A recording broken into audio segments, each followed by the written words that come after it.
Welcome to the Intercut Podcast, the weekly show going over the TV, movies, and entertainment that people can't cut away from. I am your co-host, Zach Regé-Jean, and joining me, he needs a fake ID to qualify for this list, it's Arturo Zurita. I've told you, Zach, I don't want to be in my 30s, I don't want to be in my 40s, I want to skip from my 20s straight to my 50s. If I could be Anthony Hopkins' age, I would love to be that as well. That man is just having the time of his life, but we're talking about the hardest working actors. Probably the hardest working actors in the industry when you're in your 30s at that point, so it's going to be an exciting little bracket that we have. Yeah, a lot of stars apexing that are going to be discussed today, and in order to discuss the biggest stars in Hollywood, we got to bring on a star of our own. Thanks for joining us, Kristen Maldonado. Say hi to everybody, Kristen. Hello, thank you guys so much for having me. Definitely. Of course, we're so thrilled to join. We're so thrilled that you could join us. It's really fun to do this bracket. We had a lot of fun discussing our favorite movie stars under 30 last year. It was actually, I think, like our most commented on podcast in a while. A lot of people have opinions on who the best movie star is. So we wanted to revisit that with a spin this year, and we're going to talk about the best movie stars in their 30s. We'll do that in just a little bit. But first, want to make sure that you're all subscribed to the Intercut Podcast, either the video podcast on youtube.com/intercutpod or the audio podcast available on most podcatchers. Also, make sure you're following Intercut on social media, whether it's Facebook, Twitter, Instagram. We are at IntercutPod. That's Intercut Pod. That's short for podcast. And follow us on Patreon. Support us there for as little as $1 per month to get exclusive access to benefits for patrons. Leave us a 5-star review on Apple Podcasts. When you do, it makes me happier than seeing my favorite movie stars blossom. Shout out to those of you who do leave us those 5-star reviews. I'm looking for we need some new ones to freshen it up. You know, I can't keep reading the same names over and over. So be sure to leave us that 5-star love in Apple Podcasts. Okay, guys, let's get into the bracket. As I mentioned, it's the best movie stars in their 30s. When we did this last year and talked about the best movie stars under 30, it was a lot of people who are kind of on the rise and finding themselves in Hollywood. Some people who only have like a couple screen credits to their name, but still were worthy of discussion. That said, it was kind of tough to fill it out to 32 names. This year, we are upping it to 64 because there are so many good movie stars in their 30s that we wanted to discuss. We will get into who we actually put on our bracket in just a little bit. But first, I wanted to throw it to both of you two and talk about what the best movie star even means. You know, we're in an age where media is evolving and the boundaries between film and television are erasing. So, Kristen, why don't you start us off? When you hear the idea of best movie star, what does that mean to you? I think when I think of best movie star, to me, it's someone that, you know, I mean, I think it's definitely a subjective thing, but for me, it's someone that I look at their list of credits and I enjoy the movies that they've done. Maybe there's someone that entices me to want to see a movie if I see their name. And, you know, I mean, that could be, you know, a subjective thing for everyone, not maybe, you know, I think The Rock is the only person I could think of that, like, you know, to me, emulates what a movie star is, where, like, I think anybody would want to go see him in anything. But, you know, I think it's someone who I really like their work, and I look at their resume and I'm like, oh yeah, I've seen that, I enjoy that, and makes me want to go see them in the theaters. Same. Absolutely. I agree. It's got to be someone who, if they're billed right there in the poster, it draws you in. Like, you don't even care what the trailer is. As long as they're in the movie, you're willing to go see it. That, to me, is what a movie star is. Yeah, you know, I was talking about this with both of you in trying to formulate this bracket, but I think essential quality to movie stars, or at least two essential qualities to a movie star, are two things. One, they have the ability to help get a project made. Just because they attach their name to an idea, that movie actually gets produced in Hollywood. And then two, there's some guarantee that the movie is going to be good because they are that talented, right? Like, you know, there's a certain quality that you're going to get whenever you see this actor's name attached to a production. That's the the two things to me, at least, that define a movie star. So it'll be interesting to see where we fall, because that is sort of nebulous too, and a bit of up to interpretation and up to personal opinion. I'm sure there's going to be some disagreements below in the comments, but let us know who you think should win this bracket. Let us know who you think should be on this bracket, because even as many as 64 names is, we still couldn't find room for a few people. So let me just read through the names that did not make the final 64. They are Dominique Fishback, Aaron Taylor Johnson, Bill Skarsgård, Taylor Page, O'Shea Jackson Jr., Juno Temple, Riley Keough, Nicholas Hoult, Glenn Powell, Kelly Marie Tran, Michael Cera, Paul Walter Hauser, Evan Peters, Jamie Bell, Betty Gilpin, Jai Courtney, Sam Claflin, Miles Teller, Armie Hammer, Dane DeHaan, Jonathan Groff, Kingsley Ben-Adir, Dave Franco, Janelle Monáe, Rooney Mara, Nicole Bahari, Andra Day, Jenna Malone, Theo James, Mila Kunis, Donald Gleason, Zoe Kazan, Adam Devine, Gemma Chan, Kate Mara, Sebastian Stan, Jamie Dornan, Kirsten Dunst, Allison Brie, Dan Stevens, Brian Tyree Henry, Jenny Slate, John Magaro, Beyonce, David Diggs, Amy Schumer, Boyd Holbrook, Ben Schwartz, and Leslie Odom Jr. Sorry, Brady. That's a lot of star power there. We can't add Jai Courtney also, back. We can't just slip him in. Jai Courtney, just put him in the first round somewhere. We'll tie him together with Garrett Hedlund if you really want us to. All right. Also, people who are just missing the age gap for this, so don't yell at us about them not being on it. Ben Whishaw, Tom Hiddleston, Channing Tatum, Kristen Bell, Jake Gyllenhaal, Chris Pine, Elijah Wood, Josh Gad, Ryan Gosling, and Joseph Gordon-Levitt all are 40.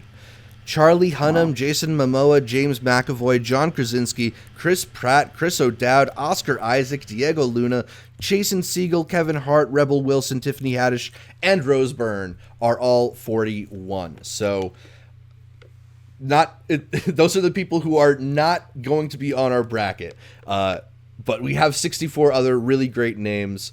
I'm excited to get this started. I need to take a sip of water.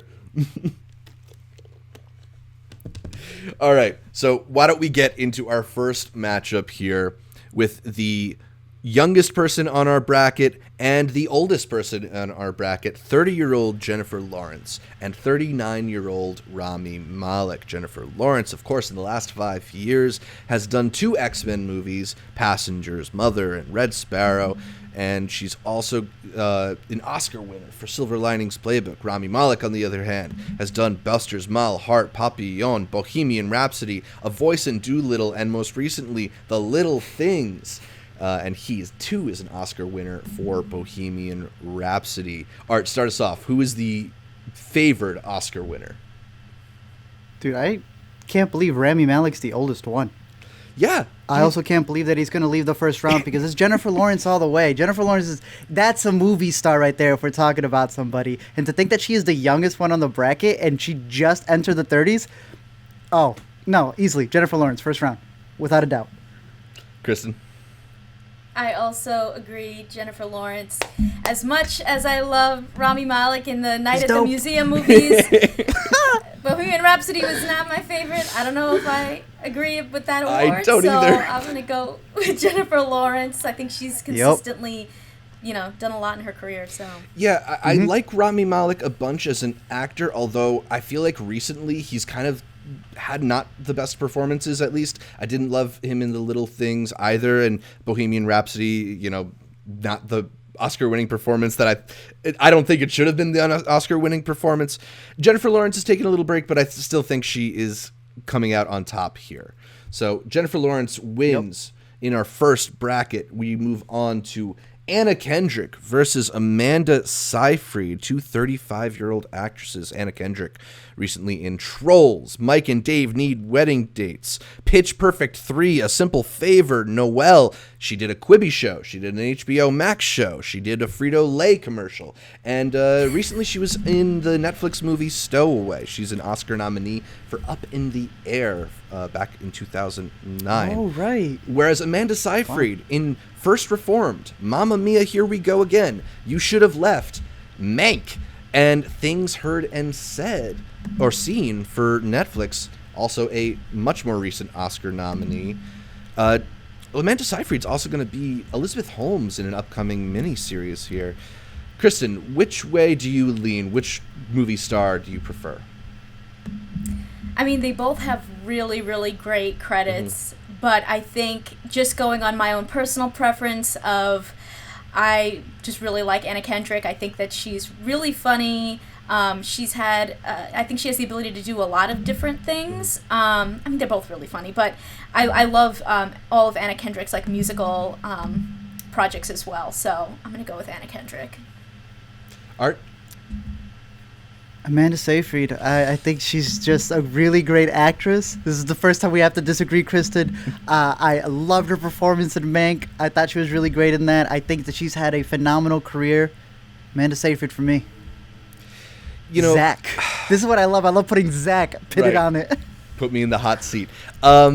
You know, I really like what Amanda Seyfried has kind of done with her career recently. She's kind of taken some time to work with a lot of really interesting directors. She sort of picks and chooses her spots.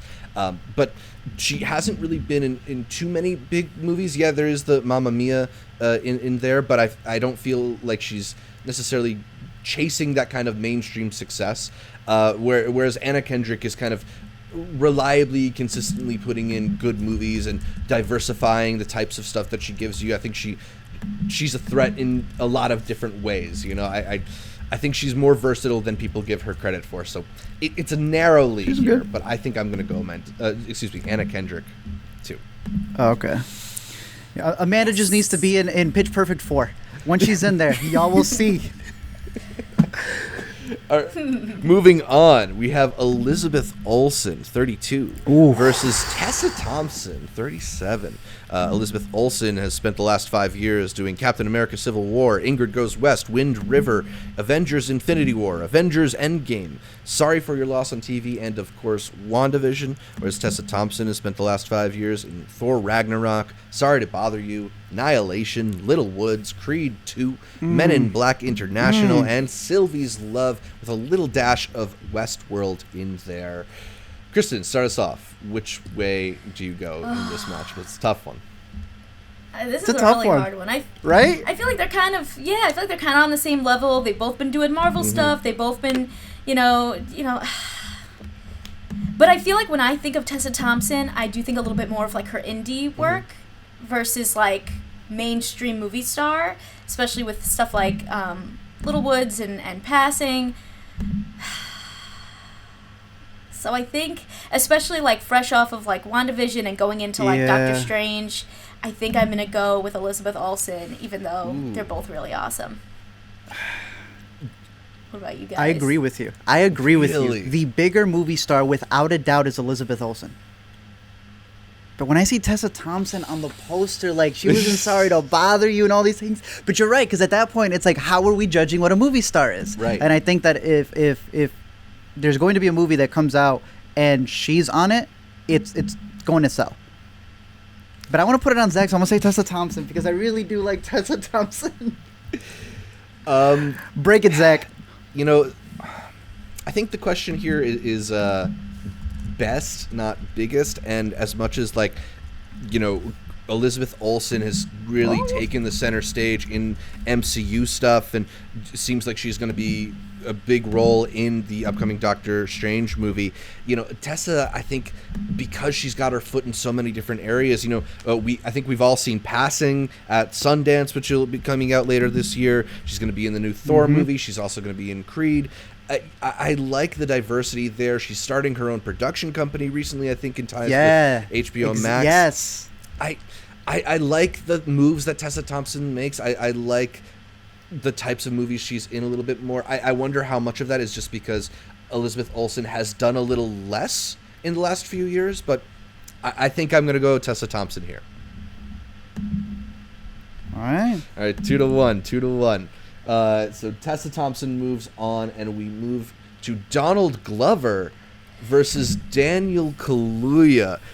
Really interesting matchup here. Donald Glover, of course, appearances in Spider-Man: Homecoming, Solo, Star Wars Story, his movie Guava Island, playing Simba in The Lion King, and of course Atlanta. Whereas Daniel Kaluuya is Oscar nominated for Get Out, appearances in films like Widows, and then more recently an Oscar winner for Judas and the Black Messiah.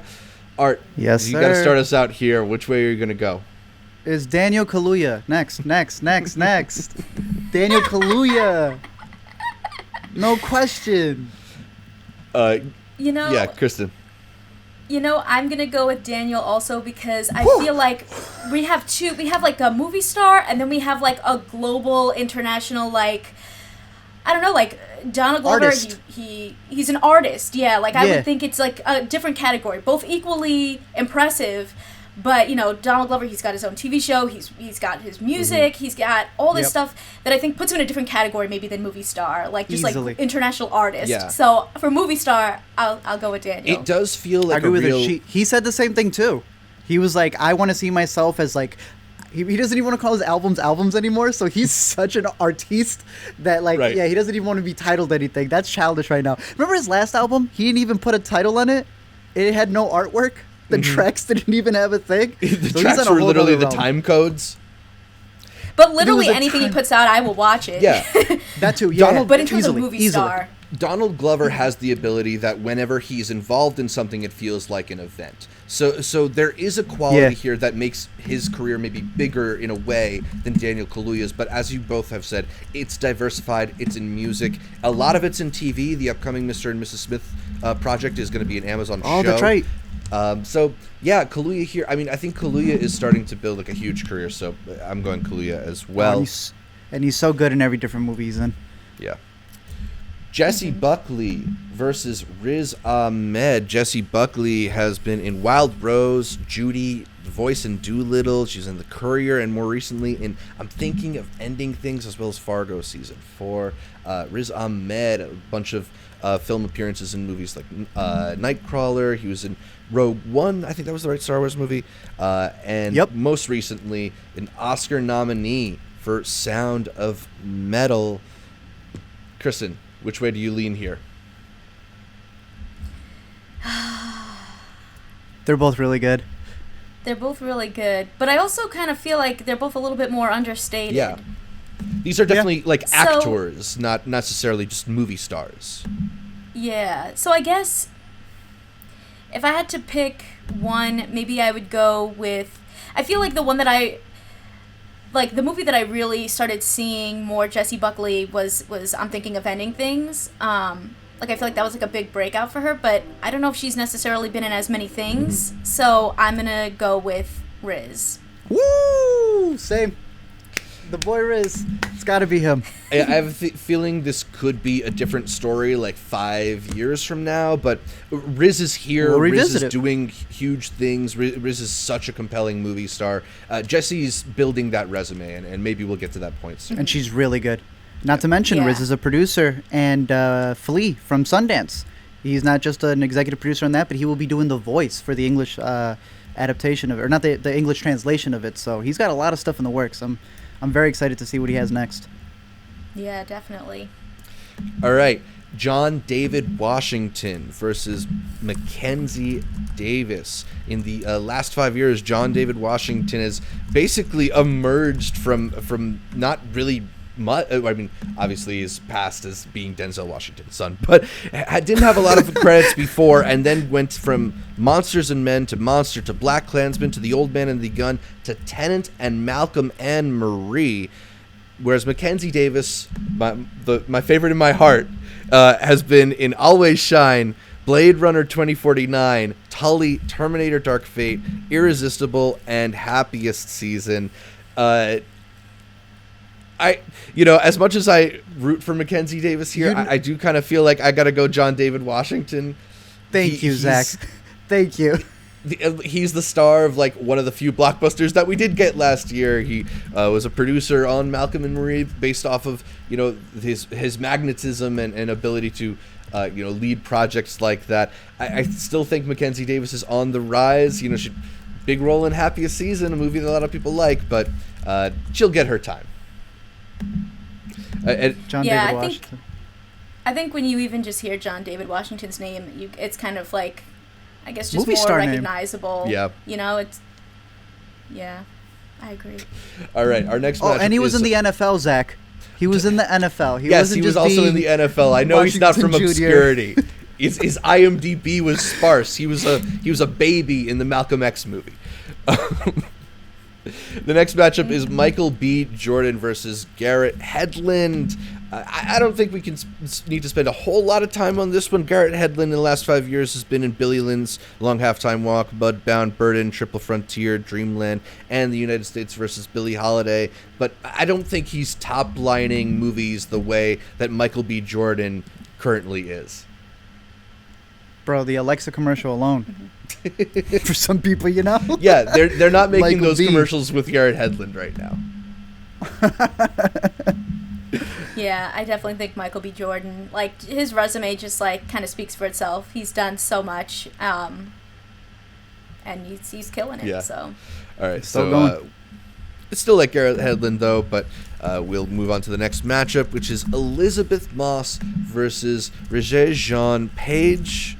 I don't know if I'm mispronouncing it, but Kristen, this was actually one of the actors that you suggested that we add to the bracket in the last 5 years. He's been in The Merchant of Venice, Mortal Engine, Sylvie's Love, and kind of was the breakout for Bridgerton recently, although he's not returning to the next seasons of it. He's already been attached to The Gray Man, the upcoming expensive Netflix movie from the Russo brothers, and he's going to be the star of Dungeons and Dragons.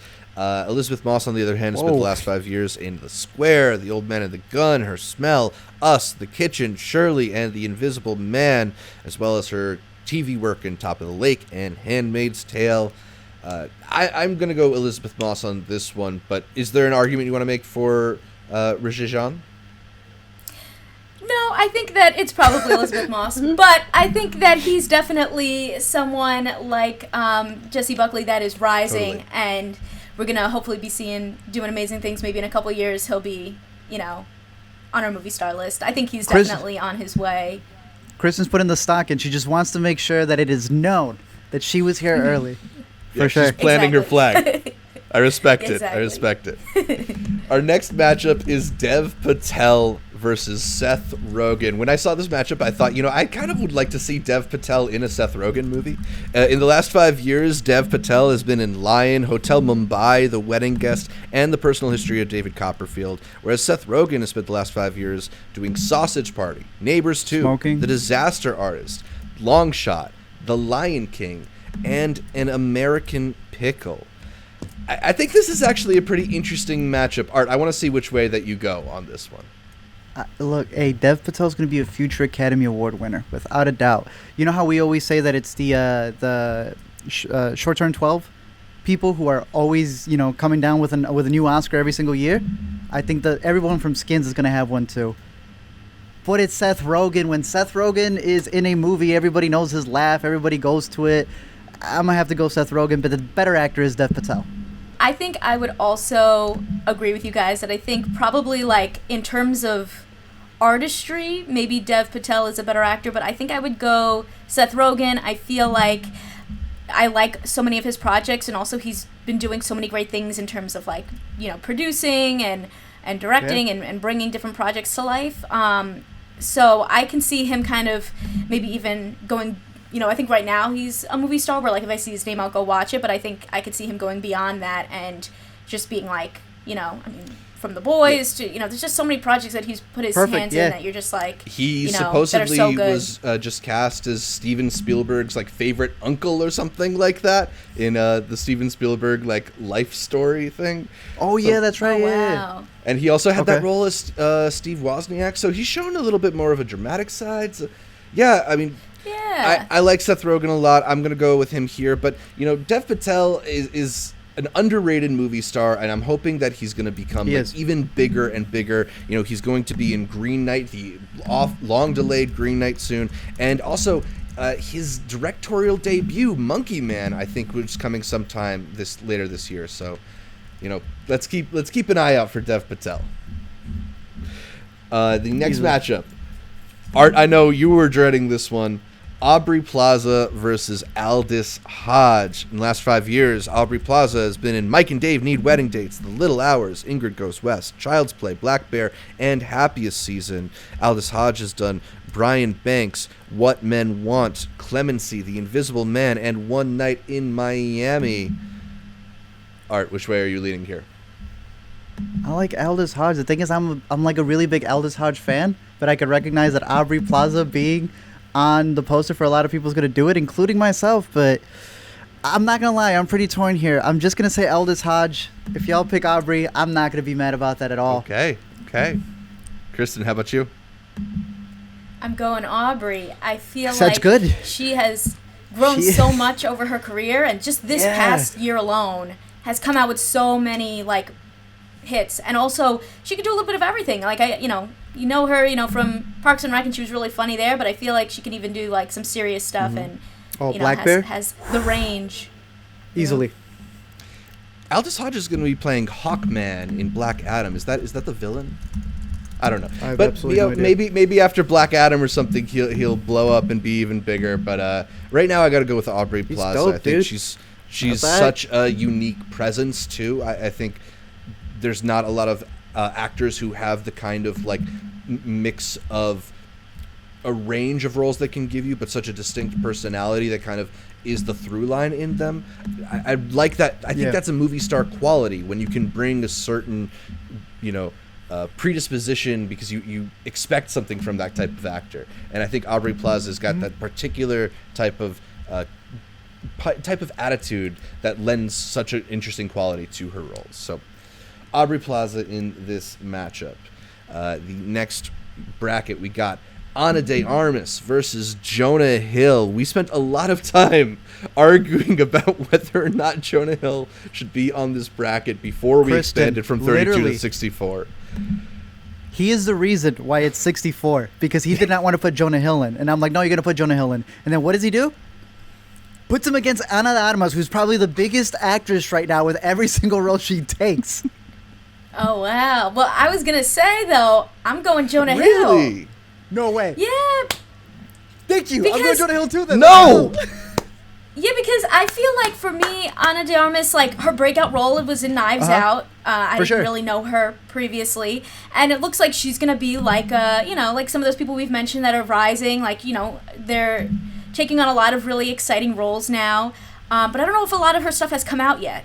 But I feel like Jonah Hill, he's got Talk about Wolf of Wall Street, he's got 21 Jump Street, he's got, a lot of, big hits under his belt. And, now he's getting into directing and writing. And I'm going Jonah Hill.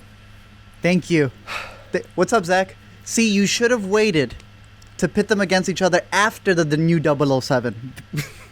But you did this is going to be a bad pick in a year when Ana de Armas comes out with No Time to Die, Blonde, the Andrew Dominic Marilyn Monroe movie, Deep Water, the Fatal Attraction director Adrian Lynn's first film in 20 years, and The Gray Man, that Netflix movie.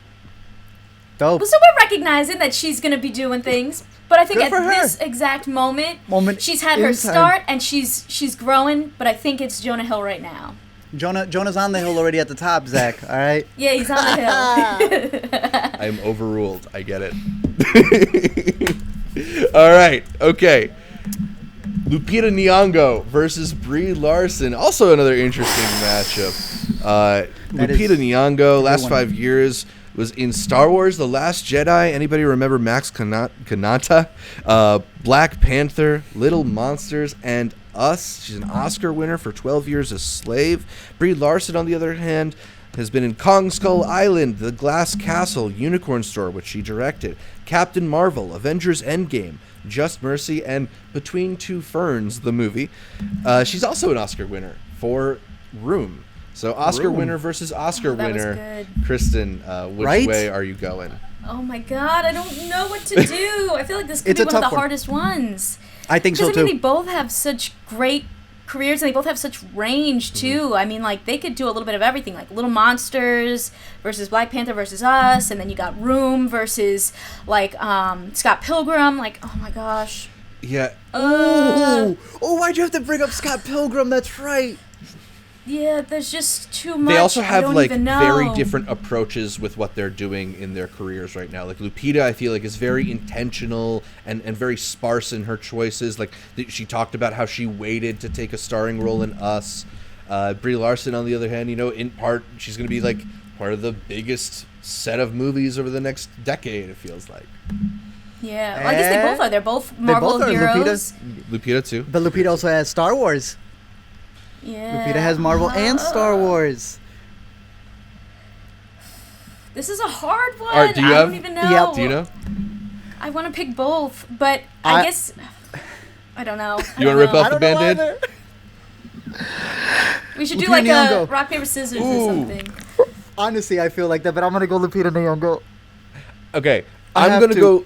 I'm going to go Lupita Nyong'o too, and it's because Okay. I think Lupita Nyong'o's Us. non-Marvel stuff is stronger than Brie Larson's non-Marvel stuff, and I think it's maybe more a little more I interesting. can't fully even say that either, Zach, but I don't I'll feel agree with super you for the confident sake of the saying that. bracket. At least recently, because Brie Larson has done a lot of really interesting stuff on her come up, but Kong Skull Island and Glass Castle, just like movies that didn't fully work for me.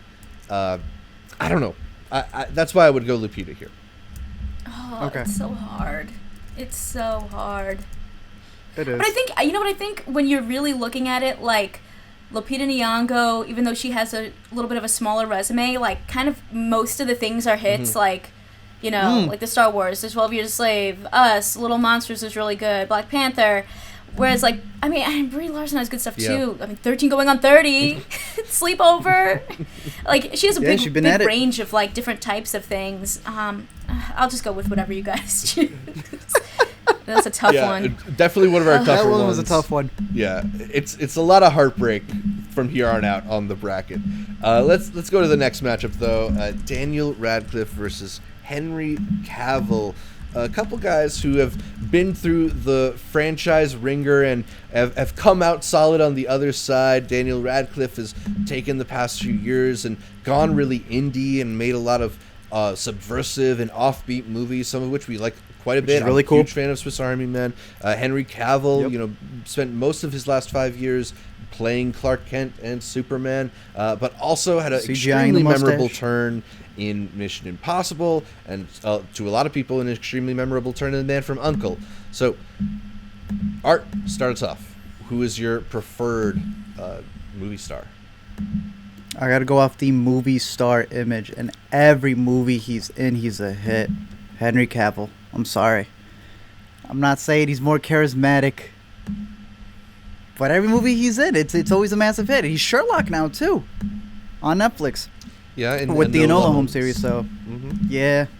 I haven't really watched as much Henry Cavill projects, but I feel like when I think of Daniel Radcliffe, I kind of just think of really like Harry Potter, and I don't really. I mean, I know he has other work, but I feel like you said, he's kind of gotten a little bit more indie He's since. still got a bit of those that baggage from. Yeah, so maybe I did enjoy Enola Holmes, so I'll go with Henry Cavill also. I feel like if this was 10 years ago, I think it would be Daniel Radcliffe. Daniel. I think now I'll go with Henry. Yeah. I definitely think that Radcliffe is an actor who I find more interesting. Like as I mentioned, I think he's taking a lot of very interesting projects right now. But yeah, Broadway Henry too. Cavill is one of our bigger action movie stars right now, and I feel like if he was going to attach himself to some new drug smuggler action movie, it could be a hit in a way that I'm not sure a Daniel Radcliffe version of that could be a hit. Yeah, I agree with that. All right, the next matchup is Adam Driver versus Awkwafina. And, Awkwafina, I think she's had a really amazing come up in the last 5 years, from Ocean's 8 to It's Crazy impressive. Rich Asians to The Farewell Yeah. and Jumanji Next Level, Raya the Last Dragon. She's also got Awkwafina's Nora from Queens. Upcoming, she's going to be in Shang-Chi and the Legend of the Ten Rings. She's also going to be in Swan Song alongside Mahershala Ali and Glenn Close. She's doing a voice for The Little Mermaid.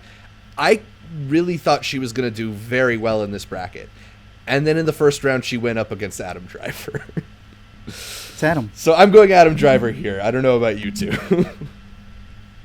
I really want to go Awkwafina. Oh, yeah? I feel like she's someone that, like, it makes me so excited to see her career because, like, Same. I worked on Girl Code and Guy Code, and to see, like, that, you know, her going from that to, like, being, you know, nominated for all these awards and doing all this stuff, like, The Farewell was amazing, Crazy Rich Asians, and I just feel like everything, like, when she's coming out with something, like, I want to see it. Like, the last, like, 5 movies she's been in, I'm like, oh, I can't wait, you know, and I think she does have, like, the range. You know, I know she's a very comedic person, but, I mean, The Farewell was incredible.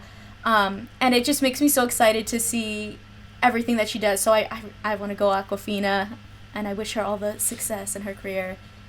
Yeah, her trajectory is going to be insane. And again, doing this in 5 years' time, like she's already got a Disney movie under her belt, the Ocean's franchise. Like she's got all of the she's about to be a Marvel hero. Exactly. She got more lines. She got more lines than the actual superhero in the trailer too, which is crazy. Adam Driver killed it in Star Wars. He's killed it in everything that he's in. I love Pattinson is one of my favorite movies when it comes to those very just slow, underrated flicks that are out there. I have to go Adam Driver for this one right here. Also killed it in Black Klansman. Like, Adam Driver's that man, in my opinion. But, hey, in the future, maybe Awkwafina. This is the one that hurt me. This is the one that hurt me the most, I think. I know, we're barely on the first half of this. I know this could be one that hurts me soon. This is the one. Awkwafina, justice for you. Yeah, I mean, shouts to Awkwafina. I definitely did not think it would be a first round elimination for Awkwafina, but it's tough, you know. The matchups don't always break your way. Robert Pattinson versus Issa Rae. Robert Pattinson, who's been spending a few years making, also doing the Daniel Radcliffe path of making some offbeat movies and your Lighthouses and your The Devil All the Times, and of course he more recently was in Tenet and very soon will be The Batman. Whereas Issa Rae has blossomed from Insecure on HBO into a burgeoning movie career of her own with Little, with The Lovebird. She's got some stuff coming up as well. Kristen, which way are you going to go in this matchup? I'm going Robert Pattinson. I think both of them are really talented, but I will say I haven't really loved as many of the Issa Rae projects like The Lovebirds. I was expecting more, and it didn't work for me, so... And I feel like Robert Pattinson, he's kind of like started out having this really high-profile career, did some indie stuff, and now he's back again, and he's like, you know, he keeps going. He's steady. Yeah, he's that dude. I love Issa, and I love the projects that she's doing, but I prefer a lot of her TV stuff, and I love what she's been doing as a producer as well. I agree with you on the movies, but Robert Pattinson is a crazy guy. he said he didn't even work out for the Batman, ticked off all the Batman fans, and he's like, what are you going to do about it? We already started filming. Robert Pattinson all the way. From one Twilight actor to another, our next matchup is Eddie Redmayne versus Kristen Stewart. Eddie Redmayne, who is an Oscar winner for The Theory of Everything, and has also spent time with in The Danish Girl, and The Trial of Chicago 7, a couple other Oscar-nominated movies. Kristen Stewart, though, has also taken the indie path until some more recent work in a few thrillers, and then, of course, most recently in Happiest Season. Art, which way are you going to go between Kristen and Eddie? Eddie Redmayne is a fine actor, but he's boring. Kristen Stewart is a movie star. When she is something, the fans go crazy for her. I'm going Kristen Stewart. That's a movie star. Yeah. Kristen, are you going to go with your namesake? Yes, definitely. Love Kristen Stewart. She's great. Yeah. I agree. I think Eddie Redmayne's kind of boring, and I haven't liked the Fantastic Beasts movies, which is what he's been doing lately, you know? So, definitely Kristen Stewart. I didn't bring up the Fantastic Beasts movies because I forgot about them, because it's kind of forgettable. Exactly. I'm very excited to see the Kristen Stewart, Robert Pattinson renaissance happening, and for people who spent years talking about how bad they were to just eat their words. So, yeah, we're all going Kristen Stewart here. All right. She was also really good in the new Charlie's Angels, like yeah, which I feel like people thought wasn't that great, but like overall, like her performance was really good. She was really funny in it. Totally. So, Kristen Stewart advances. We are halfway through the first round and into. There's so many tough matchups, man. I don't even know what to do about this one. All right, Margot Margot Robbie, I think she won our best movie star under 30 bracket, and now she's 30. So, is she going to pull off the repeat somehow? Star of movies like I, Tonya, Birds of Prey, Wolf of Wall Street, Suicide Squad, and the upcoming The Suicide Squad versus Chris Evans, formerly known as Captain America, and also movie star in his own right with films like Knives Out. Kristen, I'm going to make you do the hard decision. Are you going Margot or are you going Chris?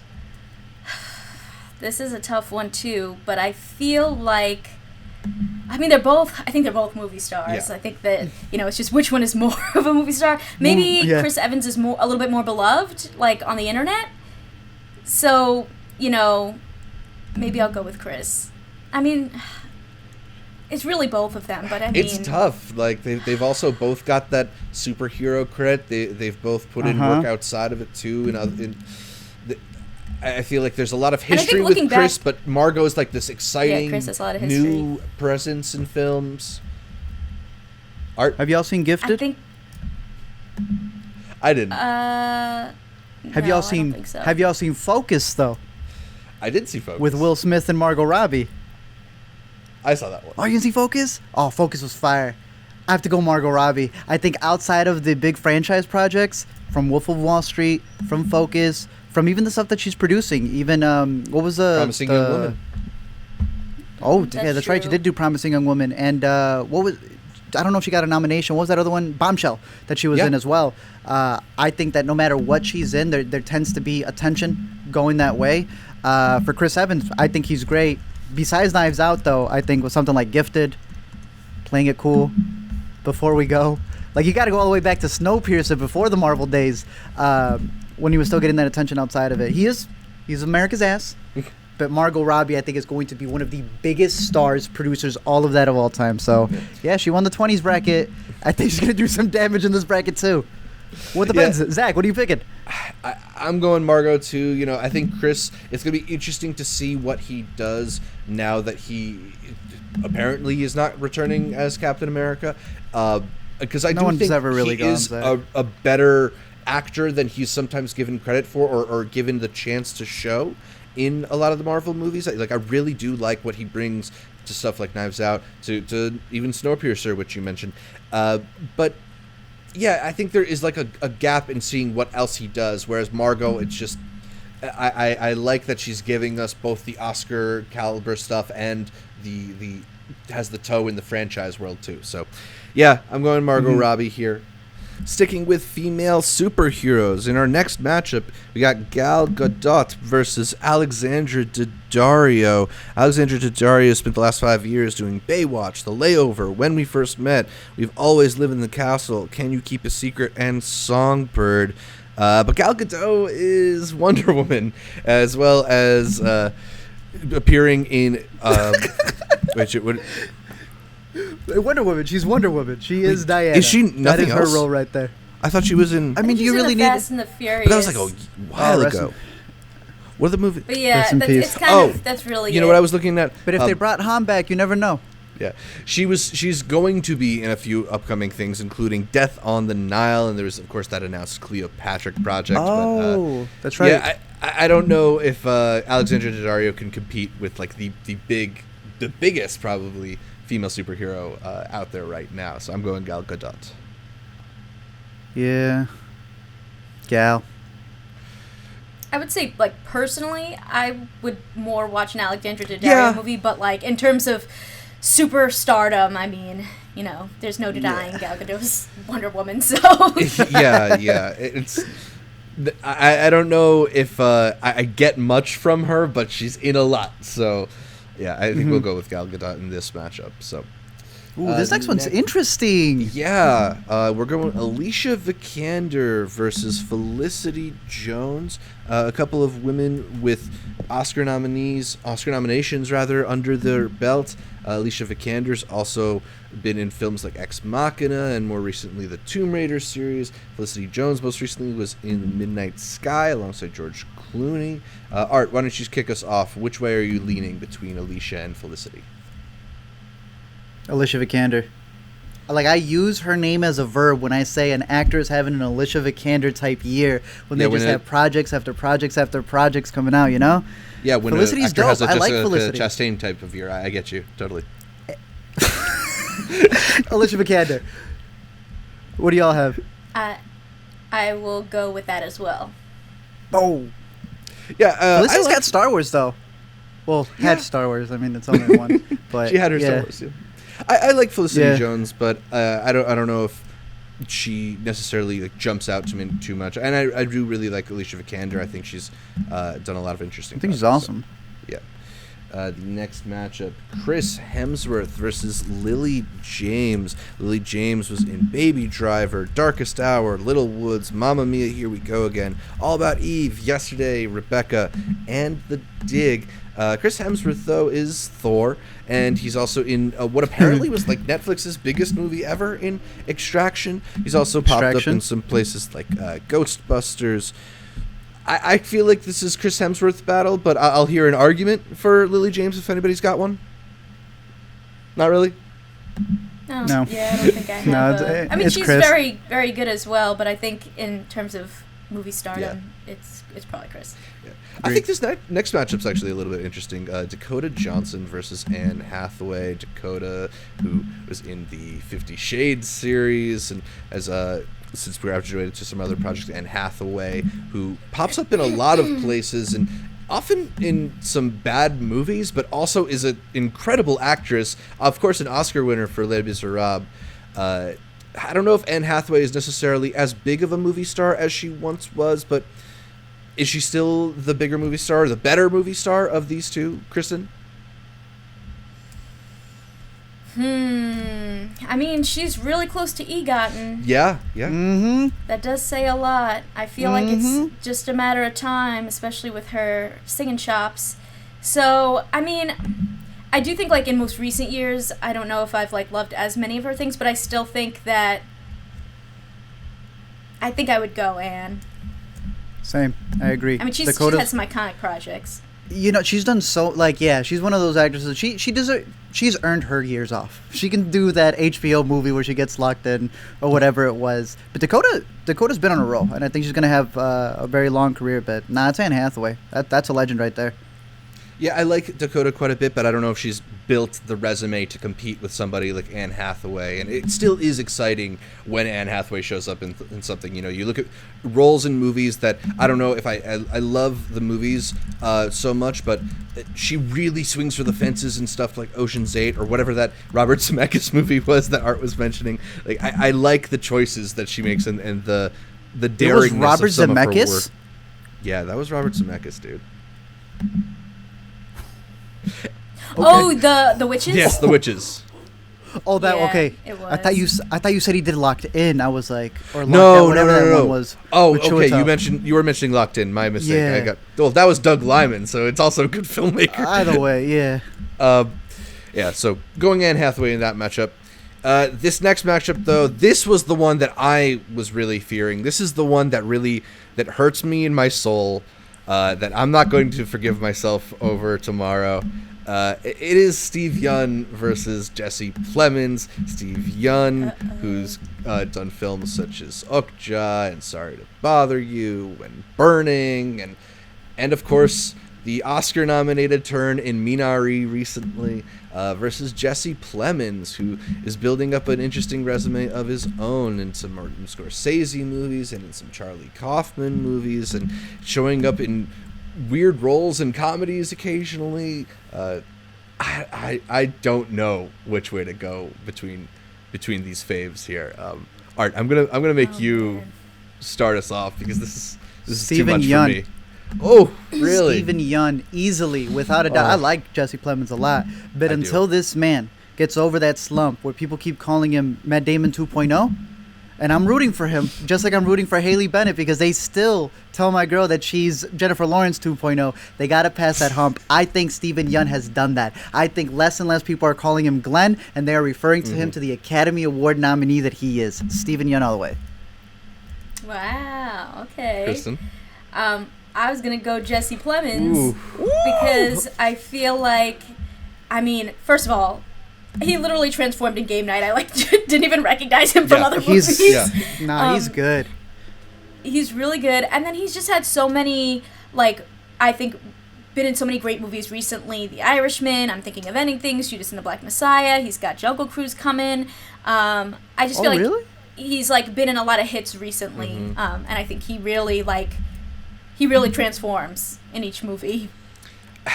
On you, Zach. This is I don't want to do this, but do it. I think I'm gonna go Steve Yeun as well, and it breaks my heart. I think maybe it's the Oscar nomination that pushed him over the top, because Jesse's still searching for that first one, and he'll get it soon. I'm sure he'll get it soon. Yeah, it's inevitable. But, I think Jesse Plemons is on his way to developing a Philip Seymour Hoffman-like career, where he's a chameleonic actor who changes not only his tone, but his physical appearance and just his whole personality from role to role. And he's building that resume. But I want to see that breakout role, and maybe it's going to be in The Year of the Dog from Jane Campion coming later this year. I hope it is. But he'll be in the Hunger Games remake. The reboot. Yeah, I'm going Steve Yeun, who's put in a lot of movie star turns in the last couple of years, and I think is going to be a really interesting actor moving forward. I'm surprised. All right. Yeah. I don't know, man. Henry Golding versus Paul Dano. These are two actors that you convinced me to put onto this bracket, man. So have at it, Art. Which is your favorite movie star here? Henry Golding, I guess. Really? I don't know. I like Paul. No, I don't know. I'm saying Henry Golding because he's a good-looking dude. If he's on screen, it's like, dang, look, it's Henry Golding. I think Paul Dano's kind of shifting over to directing and such, but he is going to be in the Batman, if I'm not mistaken. But he's more of a side character. I don't think anyone's going 2 tickets to the Paul Dano movie, please. But I see Henry Golding definitely being a leading man, not just from his roles in The Gentleman and what he's doing with the Crazy Rich Asians trilogy. But he's a very charismatic dude. We saw him in Monsoon I do recently. see Paul Dano. I think he's definitely going to be more of a leading man than Paul Dano, who I see more as a very good supporting character who really gets lost in his roles. Prisoners, There Will Be Blood. Paul Dano's great at what he does. But if it's a movie star bracket, I'm putting my stock in Henry Golding. Kristen? I agree with that. Yeah. It's tough. I don't know if I feel like Henry Golding's quite at that point yet, but maybe. But it's also that Paul Dano does seem to have taken a little bit of a step back. He did direct Wildlife. He hasn't been acting a whole lot recently, so yeah, I guess we can go with Henry Golding in that matchup. It makes sense here. Constance Wu versus Emma Watson. Contrary to the rumors, Emma Watson does not appear to be retiring, although has not been in a role since Greta Gerwig's Little Women. She, of course, did The Circle and Beauty and the Beast before that. Constance Wu, though, has blown up in the last couple of years with films like Crazy Rich Asians and Hustlers. She was in a Sundance movie, I Was a Simple Man. So, Kristen, which way are you going to go between Constance and Emma? Wow. Okay, so I didn't think this was going to be a hard one, but, as we, think about it a little bit more, I feel like it kind of is, because, like you said, Constance has had Crazy Rich Asians and Hustlers, and Emma Watson hasn't really been doing as much in recent years. But I mean, the ones she has done, Harry Potter, Perks of Being a Wallflower, Bling Ring, everything's been a hit. Yep.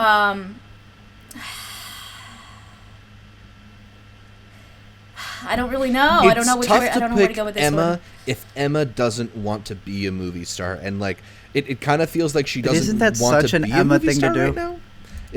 But it that's such is a also movie star kind of a thing to movie do. star thing to do, to be like, I don't want to be a movie Yeah. star. If I have to pick who I I think I'd probably go with Emma just because if I'm like seeing the name on like a billboard, I think I'd be like, oh, Emma Watson, what's she gonna do next? Whereas I don't know if I would be like as, I would do that for maybe everyone else. Yeah. So yeah, she still has a big draw, and I think is a really interesting screen presence. I agree.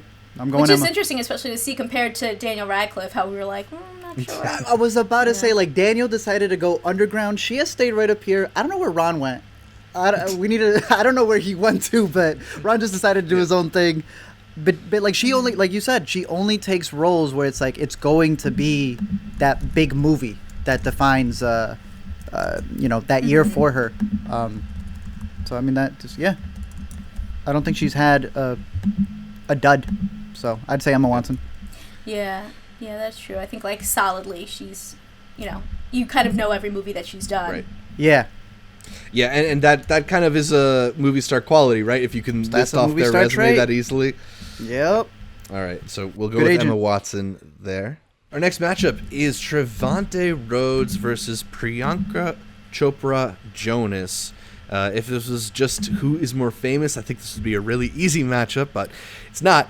Trevante, since I think a lot of people discovered him in Moonlight, has gone on in roles with The Predator, Bird Box, 12 Strong, and more recently The United States versus Billie Holiday. Priyanka, on the other hand, has been in films like Isn't It Romantic, Baywatch, The White Tiger, We Can Be Heroes.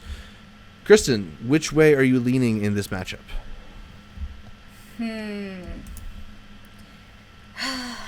This is another hard one. Yeah.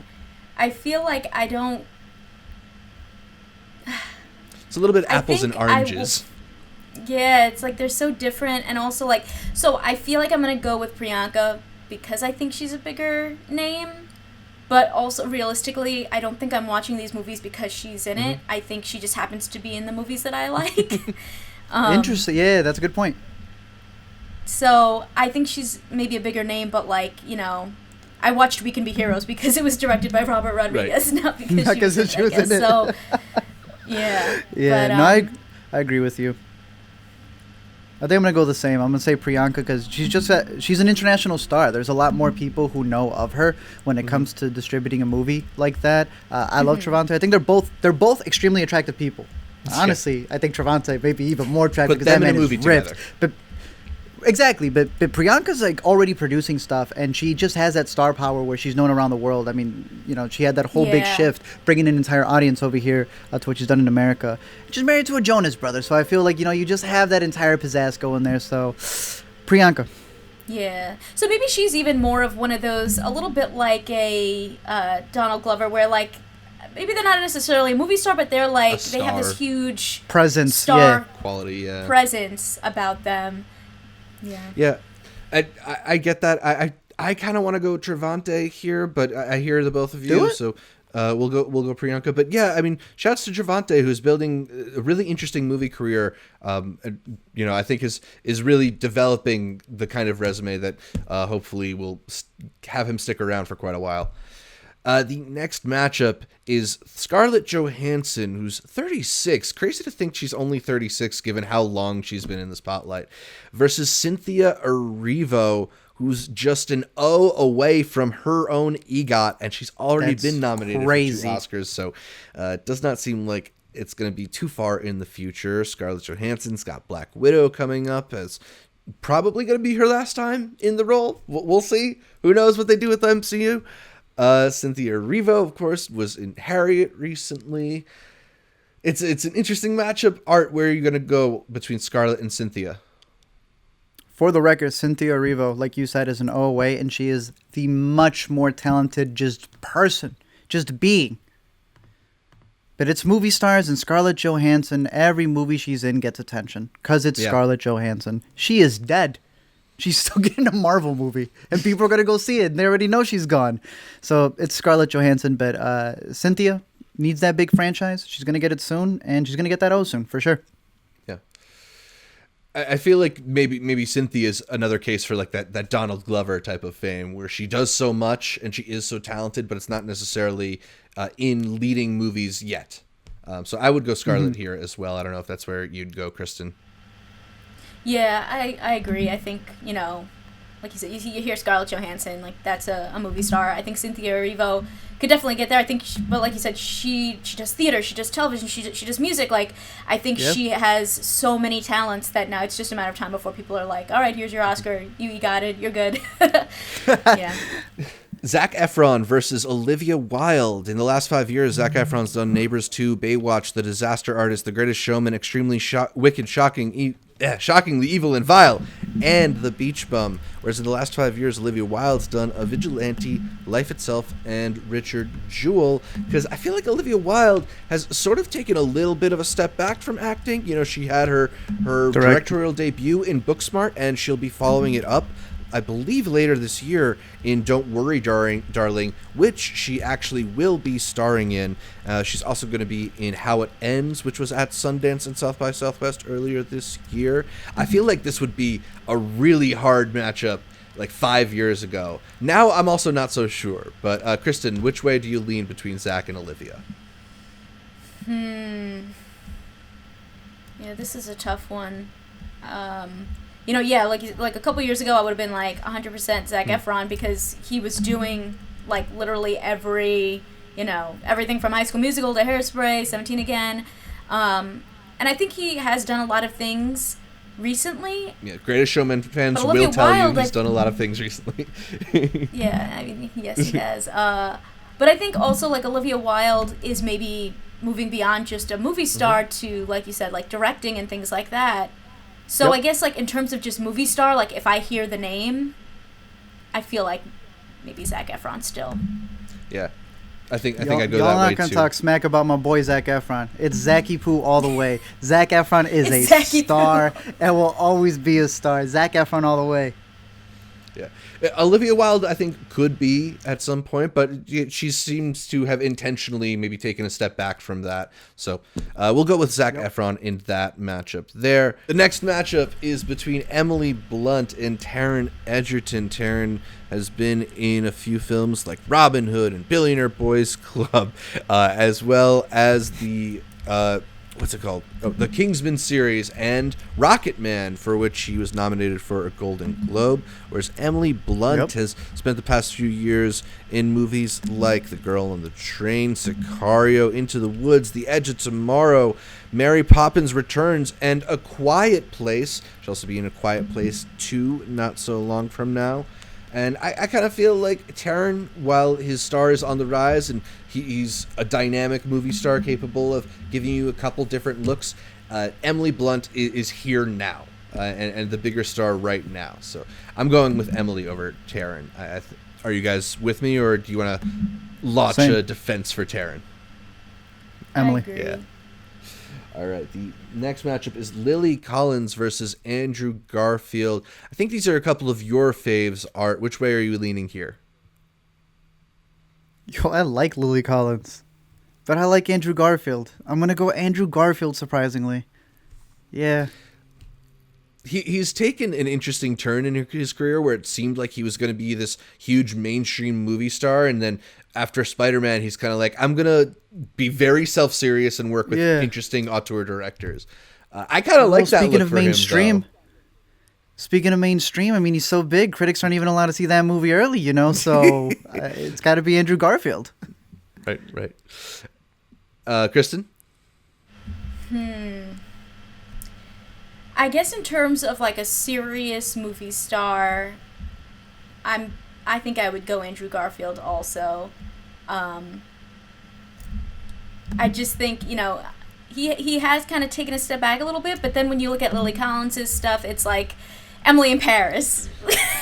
Most recently, one of the most recent things that it was fun. I enjoyed it, but I don't know if I would say, it was the most high quality. No. High quality. I mean, I still loved it, but I don't know if it was. And the other projects that I think of are like The Mortal Instruments, which really wasn't very good, and she's had. I don't know if I see as many movies in her, repertoire. Yeah. She's had a few supporting turns and stuff like Extremely Wicked and Shockingly Mank. Evil and Mank more recently. But yeah, I feel like Andrew Garfield is more like a top line movie star and it draws my attention a little bit. So I'm gonna go with Andrew as well in that matchup. Just a couple more left in our first round. Jesse Eisenberg versus Emma Stone, and I really, really like Jesse Eisenberg. I feel like he gets disrespected far too often. As like a people think he's got only one set of tools, but he's got a lot in his bag, and I think he can do a lot of different things. When you look at movies like The Double or movies like what's the Art of Self-Defense. I think there's nuance to the characters there, especially in The Social Network. I like Jesse Eisenberg a lot. I don't think he's beating Emma Stone in this matchup. No, it's Emma Stone all the way. Yeah, I think it's Emma Stone. Yeah. 2 matchups left in this one. Christopher Abbott versus Carey Mulligan. Christopher Abbott, who, as we've dubbed on the Intricate Podcast, is the king of Sundance with his many turns in indie movies, from It Comes at Night to what's the Gerard Carmichael movie again? From this year? Well, I was about to say last year, Possessors. On the count, On the Count of Three. Yeah, On the Count of Three is what I was looking for. But yeah, he's got a huge resume. Versus Carey Mulligan, the recently Oscar-nominated Carey Mulligan for Promising Young Woman. She's also done The Dig not too recently. Kristen, which way are you leaning between these two actors? Oh, this is another really hard one because I feel like Carey Mulligan, has done such iconic stuff. The Great Gatsby, Promising Young Woman. Ooh. But I mean, this year was like really Christopher Abbott's year. He was doing everything. Possessor, Black Bear, On the Count of Three. Well, but I feel like those are maybe a little bit more under the radar. The radar. Yeah. So I think, I guess I'll go with Carey because I feel like it makes me think, like, do I just know Christopher Abbott now because of all these like indie movies I've recently watched, or like is he, people gonna know his name? I feel like maybe Carey Mulligan people would know a little bit more as like a movie star, but I think Christopher Abbott's doing like everything right now too. So where Carey. Christopher Abbott stands, we love him, we adore him, but I gotta put my bias to the side. It's Carey Mulligan. Carey Mulligan's the bigger star. Yeah, absolutely. Christopher Abbott will get his day. He'll probably get his Oscar nomination at some point, but it hasn't come yet. And Carey's got a couple of those nominations already. So we're going to go Carey here. In the last matchup of the first round, it is Natalie Portman, still just 39 years old. What are we doing here? Versus Jack What are we doing? What are we doing here, bro? Jack O'Connell. This is a no-brainer. Jack O'Connell has been in Money Monster. Anybody remember Money Monster? With George Clooney? I really liked Little Fish. Do you guys like Little Fish? Forgot about it already. So we're going to go with Natalie Portman to round out the first round. It's Nat, man. Yeah. All right. So we got a whole bunch of other matchups to get to. Only the winners from here on out. So let's start steaming through them. Jennifer Lawrence versus Anna Kendrick. I like Anna Kendrick a lot, but I think even though we haven't seen that much Jennifer Lawrence in the last couple of years, her name still carries like movie star attention. Whenever we do get that next movie, whether it is Red, White, and Water, the drama that she's in about a soldier with PTSD, or it is Don't Look Up, the Adam McKay movie with that stacked cast and Leonardo DiCaprio, I think we're going to be paying more attention to Jennifer Lawrence. So I'm going J-Law. You guys going J-Law or Anna Kendrick here? I see a little bit of Anna Kendrick love from Kristen. I see Kristen ready to do the cup song. Yeah. I gotta take it. Yeah, I just feel like when it comes down to like movies that I've preferred more, I feel like it's Anna Kendrick. I feel like she's also been in a lot of movies recently that like Trolls World Tour, like that does incredible numbers. Got a variety, for families. So I want to go with Anna. I like her work. I don't blame you. I like Anna a lot. Art, what about you? Gotta go J-Lo. It's just the hits that she has underneath her. And it was interesting that you were just mentioning how there's two people playing Elisabeth Holmes, because she's going to be in the movie, and then you said someone's playing her in a series. Yeah, Amanda Seyfried is going to be in the TV miniseries. And then there might also be the Kate McKinnon thing, although maybe that's the Amanda Seyfried thing. I forget. It's hard to keep track of all the different Elisabeth Holmes projects out there. This is too many. I don't even know what. Yeah, but no, Jennifer Lawrence. I just think that she's had so many hits, Oscar as well, and just been in big franchises, multiple franchises from X-Men to The Hunger Games. So easy to forget. Jennifer Lawrence already has 4 Oscar nominations, not just that win for Silver Linings Playbook. So, all right. Next matchup is Tessa Thompson versus Daniel Kaluuya. Like Tessa Thompson a lot, but Daniel Kaluuya, I think, is developing into the kind of actor where when he is in a project, it's like an event, you know. Whether that's like your Daniel Day-Lewis type of actors or whatever, but like whenever Daniel Kaluuya decides to actually go for it, you have to watch it. And it's not in these obscure movies. Like, there's some actor, like Christopher Abbott is also an actor who I think is always going for it, but he's doing it in projects that are smaller than Daniel Kaluuya's. Kaluuya has been in these projects that have this resonance. So he's playing chess. As much as I like Tessa Thompson, I think I'm going Daniel Kaluuya here. How about you, Kristen? I'm going to go Daniel also. I mean, he also just won an Oscar, so hard to ignore that. I feel like it gives him even more clout, you know. To legendary speech.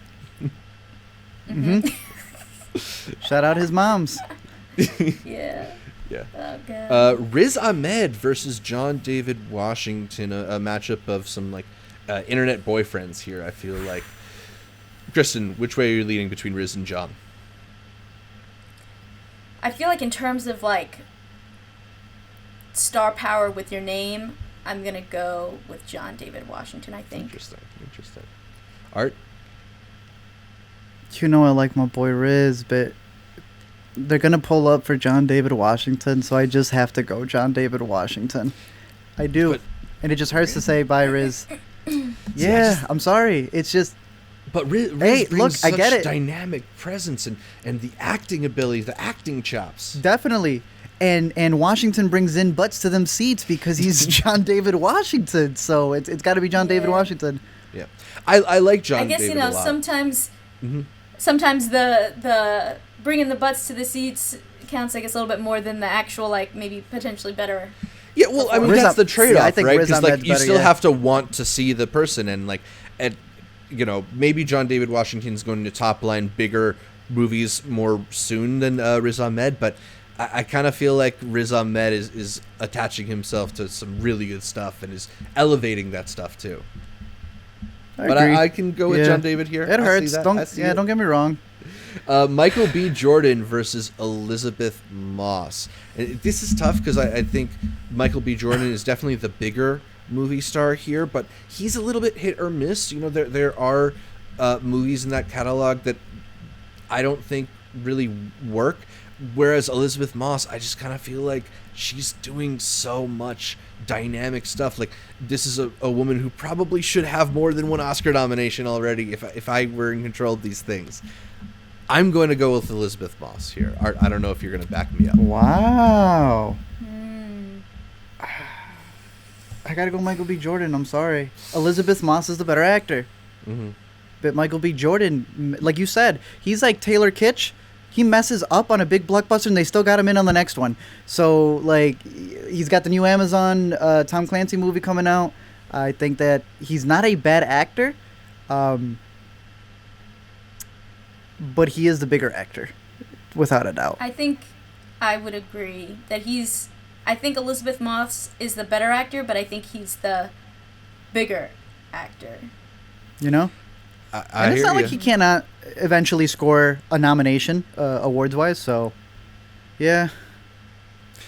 Elisabeth Moss is going to be in The French Dispatch and the upcoming Taika Waititi movie Next Goal Wins. I'm excited. So maybe she'll break through in a bigger way, but yeah, Michael B. Jordan wins this second-round matchup. We go to Seth Rogen versus Aubrey Plaza, two comedy stars who maybe can dip their toe into some more dramatic material. I do kind of feel like Seth Rogen, though, is kind of the more central movie star, and like we have so few people who can sell a comedy just on like being in it, and Seth Rogen is one of those guys. So I'm going with Seth over Aubrey as much as I like Aubrey as an actress. Agreed. Kristen? Yeah, I think so too. Cool. Jonah Hill versus Lupita Nyong'o. Did not think we'd see Jonah here, but I'm still going Lupita Nyong'o. You know, like we were sort of saying, I think it's so special when she shows up in a movie, and she is such an amazing actress. I think I would consider her the better movie star of the two. I agree. Yeah, I would go with Lupita. Jonah Hill. I'm kidding. Lupita. You're just trying to... I mean, they're both very talented. Yeah. I love Jonah Hill. I get called Jonah Hill by people on the street occasionally.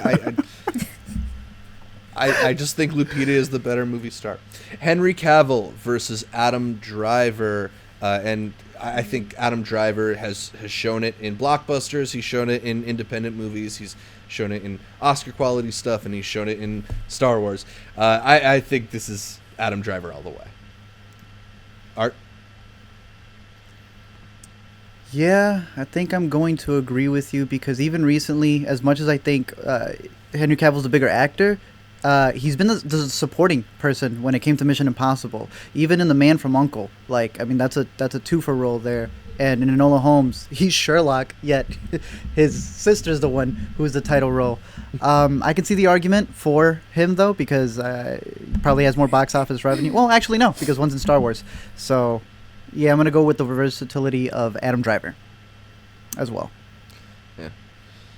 Yeah, I think I'd go with that as well. Cool.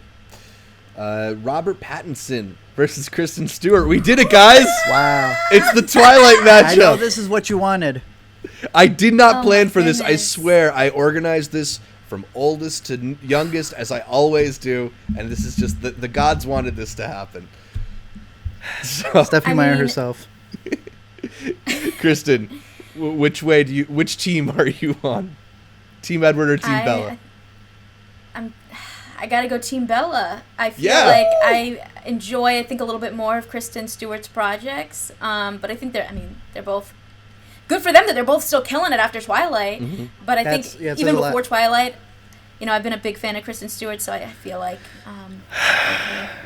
It's the thorough, But Robert, I don't know. I got to go Pattinson to leave it up to Zach. Zach. As much as I do really love the resume that Kristen's been putting together, I gotta lean Robert a little bit here. He's doing such interesting stuff. Look at The Lighthouse. Look at Tenet. I think I'm investing stock into Robert right now. It's high, but I think it's going even higher. Kristen's going to come back in 5 years and be like, I told y'all messed up. I told you it was... should have gone with my girl. Part of what's fun about doing these brackets is being publicly wrong so we can get made fun of in the future. So thanks to people who are leaving comments on our year-old bracket and telling us how badly we did Anya Taylor-Joy last year. Margot Robbie versus Gal Gadot. The super heroines in our bracket.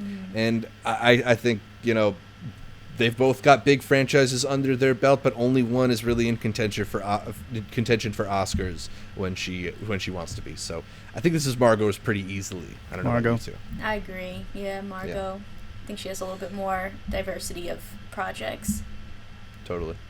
Alicia Vikander versus Chris Hemsworth. Art, which way do you fall between these two? Chris Hemsworth, he's really surprised me with the comedic roles that he's taking because it's not just like a really hunky dude trying to do comedy. Like, he went all in on a lot of the side stuff that he did, from Vacation to Ghostbusters to, just the career that he has now. So, Chris. Yeah, he advocated for himself as a comedic presence, and they changed the entire Thor franchise. Because of that, yeah. Yeah. Yeah, definitely Chris. I think there's no question, honestly. Like, Yeah. he's huge. He's a big movie star. Literally, yeah. Anne Hathaway versus Steven Yeun. It's an interesting matchup. It's somebody who's been really established between somebody who's on the rise. Kristen, which way do you fall? I think it's got to be Anne. Princess Diaries herself, man. Come on. Yeah. Yeah, I mean, like, this isn't this isn't who wins in my heart, but it's probably who wins like on paper, you know? Yeah. Anne's got the resume and she's got the talent. Like Steve maybe will soon. It was like you were saying. It's yeah. like the older bracket when people come in, you know, after Queen's Gambit comes in for Anya Taylor-Joy. It's like we don't know about that until yet. The bracket has to be from what they've done up to this point. So up to this point, this is a Anne snapshot. Hathaway. Yeah. Yeah. A capsule of the times, you know. How dare we not predict the exactly. future? But yeah, no, and for that one. Well, we sort of are. We're like, that person, We're see hoping. it. Maybe not Yeah. yet. Well, that's what we got to do is we're staking our flags into these different actors and saying like this is the person. These are the movies that we're going to be watching. Justice for Aquafina. She should be up here. Yeah. Henry Golding versus Emma Watson. An interesting matchup, but I kind of feel like it's Emma Watson's until Henry Golding does more stuff. You know? Yeah, I think so. Emma Watson will be, or Henry will be taking a lot more roles for sure. But Emma, I feel like her and her agents have come out to the conclusion of what we said. She's only be taking roles that will be movies we'll remember no matter what. Like, I think that's what she's gearing up to be, and she's still very young. Like, they're planning a long career for her, lying about retirement and everything. Yeah. Nah. Priyanka Chopra versus Scarlett Johansson. I feel like this is pretty easily Scarlett's. I don't know if either of you would argue with that. Nah. Zac Efron versus Emily Blunt. Kristen, you got a defense for Zac Efron here? Oh, man. I mean, I feel like they're just so different. Yeah. But both big stars. I feel like in terms of names, Zac Efron. In terms of like work, Emily Blunt. I don't Good know. point. I'll let you guys make the decision. Art? I love Zac Efron, but Emily Blunt's movies are just bigger. They last longer. They have more of a resonance. Where I'm just looking back at stills from Zac Efron in his movies, as opposed to like like you said, Live, Die, Repeat, or Edge of Tomorrow. Sorry, Quiet Place. All of those movies, I think, they're just bigger movies, and that's a big part to Emily Blunt's performance in them. Yeah. And she does have a pretty big range, like Insane. going from like The Devil Wears Prada to like to Jungle Cruise that's coming up. Like they're very different. Agreed. And I think she's really moved up, from supporting to like leading these roles and musicals and kind of a little bit of everything. So, yeah. I want to say something mean about Zac Efron, but I don't mean it in a mean way. Where that I kind of think that Zac Efron is sort of like a theoretical movie star. He's got all the tools for it, but he hasn't necessarily had like the right movies yet. I'm offended. But Emily Blunt's had the right movies. And it like Quiet Place, Edge of Tomorrow, and stuff, and Devil Wears Prada and stuff like that has all really hit for her. Whereas we're still trying to put Zac Efron in the right role. I can see what you mean. Greatest Showman fans can argue with me in the comments. Ooh. Andrew Garfield versus Emma Stone. I'm going Emma Stone here. Art, any defense for your boy Andrew? Watch Under the Silver Lake, but Emma Stone, I think, is the one. Yeah, I think it's Emma. Yeah, okay. And then our last second round matchup is Carey Mulligan versus Natalie Portman. Kind of interesting matchup because Natalie is also not necessarily taking a lot of roles. I think both Carey and Natalie have developed this kind of very curated type of presence in movies and even in the media. Carey, of course, is more freshly Oscar nominated, but Natalie has her own accolades as well, Oscar winner. I feel like it's still Natalie Portman, although Carey's on the rise. But Art, what do you think? Natalie. I think the next role that she's in is still going to be, a standout. It's going to be a hit. And it's not to Carey's detriment that she takes smaller roles. Like, I know The Dig, that was on Netflix, and she takes more independent films, which isn't a bad thing. It's just that when Natalie Portman takes a role, that's a highlight for everybody, in my opinion. Yeah, I feel like Natalie's got this, like, kind of a little bit of, like, an old Hollywood feel where it's like, I'm a little bit worried now, actually, seeing her go up against other people because it's like, well, it's Natalie Portman. You know? Like, oh, shoot. She almost feels like she's from a different generation than most people in this bracket. Yeah. Well, I mean, she's been at it since she was like a fetus, man. Like, she's been here since Leon the Professional, like... Yeah. That just shows how great she is. Absolutely. Oh, man. All right, getting into the final 16. We're going to go with Jennifer Lawrence versus Daniel Kaluuya. Art, which way are you going on this one? I hate you. It's Jennifer Lawrence, but Daniel Kaluuya is such a star. Whoa. I feel like it's Daniel Kaluuya. That's fine. Because I feel like maybe 5 years ago it was Jennifer Lawrence, but like in the most recent 5 years, I feel like it's Daniel Kaluuya. I think he's like. Kristen, you're really gonna make me do this, huh? Yeah. Do it. Do it, Zach. Break it. Do it, Zach. I'm gonna go with Daniel Kaluuya, and it's That's good. only That's by fine. a nail. It's only by a hair. That's fine with me. It actually makes me feel better. And it will change the second that Adam McKay movie comes out, and I will feel dumb. But my man's just won an Oscar, so let's go with Daniel Kaluuya. He's in Black Panther. He's in so many great things that are gonna be coming up as well. So he's gonna be in that Barney movie, right? Right? John David Washington versus Michael B. Jordan. Michael B. Jordan. A couple of Michael rising Jordan. action stars. B. All right, Jordan. fine. Don't be Jordan, debating. bro. Go with Michael B. Come Jordan. on, dude. Yeah. It's all right. I agree. I go with Michael B. in that matchup. Ooh. Seth Rogen, Lupita Nyong'o. Again, a very apples and oranges Jonah matchup Hill. here. I'm going Seth Rogen. And again, it's because there are so few reliable people who can open a comedy all by themselves. Plus, I don't know if this really is fair to take into account, but he's making these movies too. I feel like, Seth Rogen will have a place in mainstream movie culture and will be producing good stuff. Like, I like his movie. I like his comedies. Lupita, she picks her shots, but she's just not as much of a presence. You look at what Lupita's got coming up. She is going to be in that movie, The 355, with Jessica Chastain, that I don't know about that one. And then she's also attached to a TV miniseries called Americana. I'm curious about those, but I feel like Seth Rogen is making the bigger hits and the movies that I'm going to go with in this matchup. Lupita. Art, I don't think you agree with me. I guess I would agree with that. What about you, Art? Lupita Nyong'o. I am sorry. I gotta go Lupita. I just really I hear love it. Seth Rogen in Long Shot, and I just think about that. No, he's good. Everything Zach said, he's not wrong. These are tough. Oh. All right. Yeah, a couple of rising actors, like I think guys who are going to be nominated for more than one Oscar over the next 20 years. Adam Driver, 37-year-old Adam Driver, and 34-year-old Robert Pattinson. Art, which way do you fall between Robert and Adam? Adam Driver. Ooh. I was going to Kristen? say Robert. Zach. I why do I let myself go last? This is nothing What's but on pain you, dude? for me.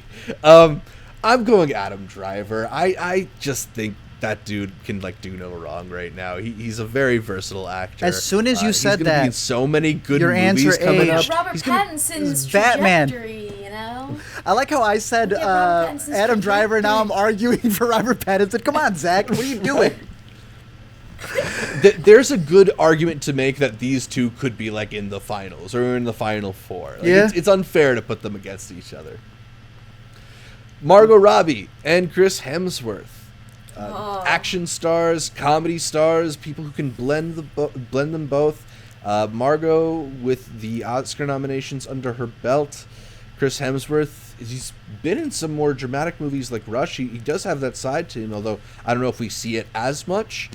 I kind of think Margot here just because she gives you so much in so many different ways. And I don't know if Chris has shown the same versatility. I agree Kristen? with that. Same. And wasn't Chris Hemsworth also in Isn't It Romantic? Was that him or his brother? I think he was in it, I don't right? remember. And Maybe. that wasn't a really great cameo moment. So, Right. and I feel like if you're... Wait, let me make sure it was him. Because otherwise I'm calling out the wrong Hemsworth. Right. There's 3 of them Might too. not have been him. There's 3 of them. I think I might have the wrong one. You know, though, I think I want to go with Margot also. I'd go Margot. Yeah. Cool.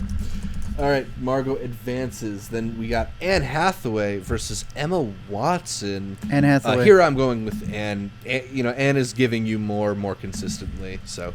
Yeah, I think definitely more consistency. Definitely. Scarlett Johansson versus Emily Blunt. Maybe the premier women in action movies right now, at least for the not just the franchise ones, but both are actresses who can do more, have been in really award-worthy stuff. I don't know. This is a tough matchup for me. Art, which way do you fall? Between Natalie and... No, Scarlett Johansson and Emily Blunt. Oh, Scarlett Johansson. I'm sorry, Emily. I think Emily. And that's fair, yeah. I feel like there's been times where Scarlett Johansson leads a movie and it just like by herself and it completely falls flat. Was it Lucy? Yeah, there's also you're right. Ghost in the Shell. Yeah, I just feel like she has a name, but I think in terms of I don't necessarily trust her to lead the movie by herself and me enjoy it. Whereas I would trust Emily Blunt to lead the movie by herself and I would enjoy it. Oh, you convinced me. I'm gonna go Emily. That's That's probably one of my first switches Blunt... doing brackets. Congrats, you got me there. It's Blunt, yeah. Yeah. I think Scarlett has been in a couple loud misfires. She's been in some pretty catastrophic movies, which maybe is a bit of a weight on her. And I think she's really capable and she's in a lot of great stuff. But yeah, maybe the consistency is a little better with Emily Blunt. So we're going with Emily in that matchup. Emma Stone versus Natalie Portman. This is a kind of crazy matchup because Natalie Portman, maybe the most legendary of the people that are on this bracket, if you can call a 39-year-old legendary, but she's had such a storied career. Yet Emma Stone is the one who is on the rise in all these interesting movies. She's got Cruella coming up, as well as another collaboration with Yorgos Lanthimos. Wow, you're right. Emma's also won an Oscar for La La Land and been nominated for stuff like The Favorite. I kind of want to go Emma Stone here. Kristen, what about you? I think so. I feel like this was the perfect matchup where if you did want to knock Natalie Portman out, this is the person that would be able to do it. So I would go Emma also. Natalie. Sorry. So tell us why. Tell us what's because she already did it. Because Emma Stone is striving to be what Natalie is right now at 39. So it's Natalie already did it. It's she's already there. That's so it's point. I agree. Emma Stone can kill it this upcoming year. Natalie already did. But it's fair because it's if you compare them both by the time that they're at the same age of 39, I'm sure that they're both going to be at that same level. I have that faith in Emma Stone. So it's a fair matchup. Yeah, and I wonder if how much I feel about this matchup is because Natalie's last couple of projects haven't necessarily been as good. She was in the Lucy in the Sky movie, and I feel like there was a couple other misfires in there. Whereas Emma right now seems to be on a pretty crazy run. Yeah, maybe Zombieland Double Tap aside. Yeah, I definitely agree with that. Alrighty, Daniel Kaluuya versus Michael B. Jordan to kick off our final. That one's not even close. Yeah, I think Daniel Kaluuya is kind of just the more dynamic presence. I don't know if he's the bigger movie star, but he's a big enough movie star that I think. No misses. Yeah. It's Daniel. Yeah, I guess when you think of name, maybe Michael B. Jordan, but when you think of the actual body of work and what was solidly really good. No one has anything bad to say about him, yeah. Daniel. Exactly, yeah. Seth Rogen, who has made it way farther than I expected. I'm delighted to see that. Up against Adam Driver. I don't know. Look, I got a bit of a thing for Adam Driver here, so maybe I'm not the most objective judge, but Okay. I just kind of am in the camp that he's capable of whatever. He can go a little more comedic in the stuff like the Soderbergh movie that he was in, or even his work with the Coens. But he's just such a leading man too. If he wanted to be a mainstream movie star, he probably could. He showed that side to him in Star Wars. So I'm going at him. Art, I don't know about you. That same thing for Seth Kristen? Rogen too, he's shown his comedic side. He's shown he could be a leading man with like long shot and stuff. He has all this, then I guess when you start adding in like his directorial and like producing stuff, then does it like take you out of just movie star and into something else? But like if I had to watch a movie right now, I would pick a Seth Rogen movie, I think. Ooh. Fair. Art, gonna put the hard decision onto you. I mean, the thing is, it would have been harder for you because you're a bigger Seth Rogen fan than I am. Even Alina would have picked Seth Rogen. But I'm going to go with Adam Driver. Like I said, Pattinson. That's my boy right there. Ooh. At the end of the night. Just hugging out Adam Driver, who I think just has the versatility. But no, Seth Rogen is there. He's already producing. But I like me my Adam Driver. There's more movies that I think Adam Driver could top line than Seth Rogen, And as much as I like what Seth Rogen brings, maybe it's a little bit more narrow, even when he does venture outside of that. All right, so Margot Robbie versus Anne Hathaway. I kind of think this is Margot Robbie, mostly because Anne Hathaway maybe is on a bit of a slump right now. Yeah, I would agree with that also. Okay, I'll say Anne then. Because it goes to Margot, I'll just say Anne. I'll pay my respects to the legend. Yeah. Pay respects to the legend. And Emily Blunt versus Emma Stone. This one is very close, I feel like. Art, which way do you think this one should go? Towards Emily? Towards Emma? I am not going to lie. The one M that I think people can name right off the street if you show two pictures of them, it's going to be Emma Stone. Easily. That's true. That's no disrespect to Emily Blunt. It's just the case.